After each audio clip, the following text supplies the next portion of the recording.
Class 8. Now we'll study the poem of your MCB English. I think I could turn and live with animals. मैं समझता हूँ poet कह रहे हैं कि मैं मुड़ के और जानवरों के साथ रह सकता हूँ. This poem is written by Walt Whitman. Walt Whitman from 1819 to 1892 is one of the most illustrious American poets till date. Illustrious means बहुत ही जाने माने और बहुत अच्छे पोएट हैं. He is often refer to as the father of free verse. उनको free verse का father कहा जाता है. वर्स माने पोएम. तो read this extract and think of how human beings are different from animals. सोचिए कि इंसान और जानवरों में क्या फ़र्क है. I think I could turn and live with animals. They are so placid and self contained.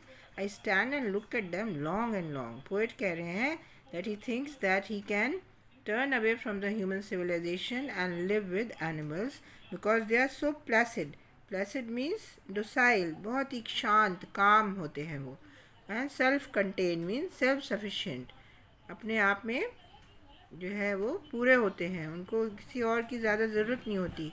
so the poet looks at them for a long time. he likes them so much. they do not sweat and whine about their condition. वो जो है अपनी condition, अपनी स्थिति के लेके यानी कि पसीना बहा रहे हैं या कंप्लेन कर रहे हैं. Whine means to complain. They do not lie awake in the dark and weep for their sins. रात को ये नहीं है कि जाग रहे हैं अंधेरे में और रो रहे हैं कि मैंने ये पाप किया या वो पाप किया. They do not make me sick discussing their duty to God. और ना ही वो अपनी मेरी जो गॉड के प्रति जो ड्यूटी है उसको डिस्कस करते हैं मेरे साथ और मुझे बिल्कुल ही उबा देते हैं, बीमार कर देते हैं. Where is God. Actually the poet says that where is God. We don't see God anywhere but we are not good to each other. so that is his complaint.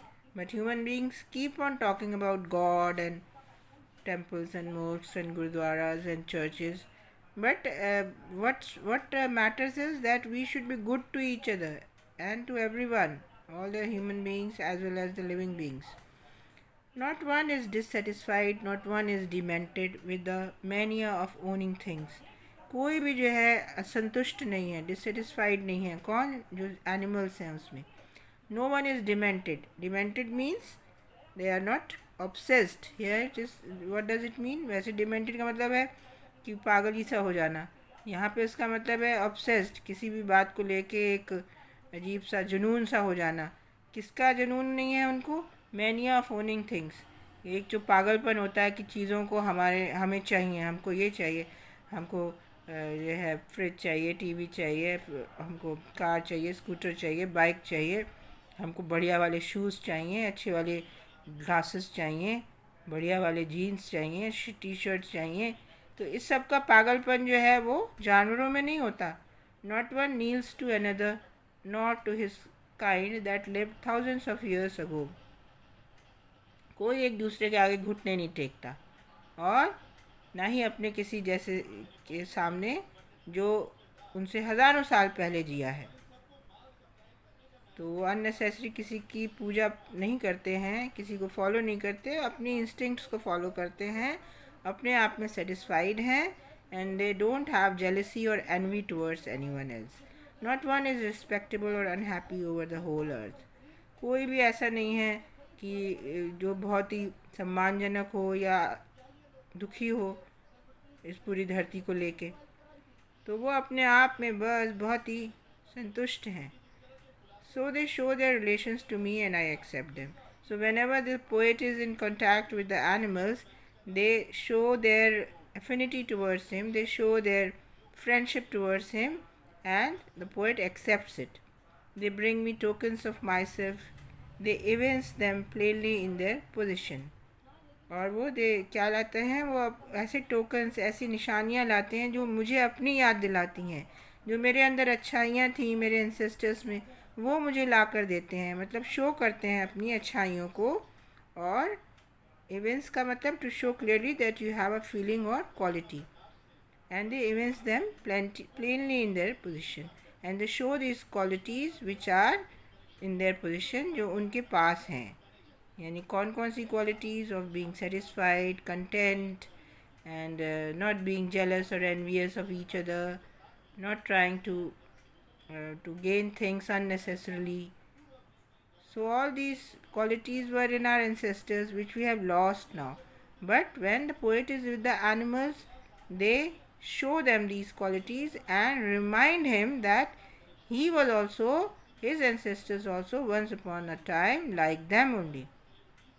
I wonder where they get these tokens, those tokens. Did I pass that way huge times ago and negligently drop them? तो कह रहे हैं कहाँ से लाते हैं ये token से निशानियाँ. हो सकता है कि बहुत पहले बहुत बहुत पहले मैं यहाँ से गुज़रा हूँ और बहुत लापरवाही से मैंने इनको ड्रॉप कर दी हूँ यहाँ पे उनका मतलब है अपने एंसेस्टर्स से, ह्यूमन बीइंग से, कि पहले उनके पास ये क्वालिटीज़ थी जो धीरे धीरे ख़त्म होती चली गई और इंसान जो है बजाय और सिविलाइज्ड होने के और भी ज़्यादा बारबैरिक हो गया और भी ज़्यादा अनसिविलाइज्ड हो गया. तो this is an extract from song of my self. ये एक बुक का हिस्सा है, song of my self bye Walt Whitman. Question answers आपको जो है भेज दिए जाएंगे इसके. What is the poet's desire? The poet's desire is to go and live with the animals.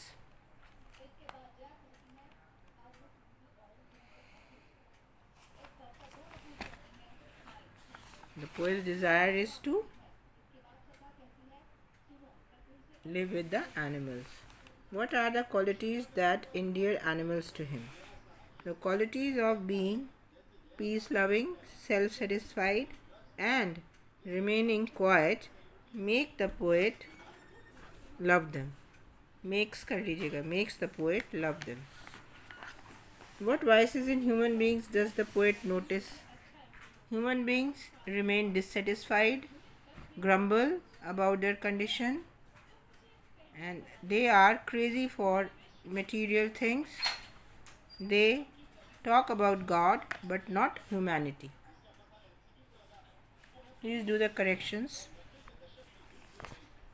The next question is, vices का मतलब होता है बुराइयाँ. How do the animals react to the poet? The animals show their connection with the poet. They relate to his goodness. What are the tokens that the poet says he may have dropped long ago and which animals have kept for themselves?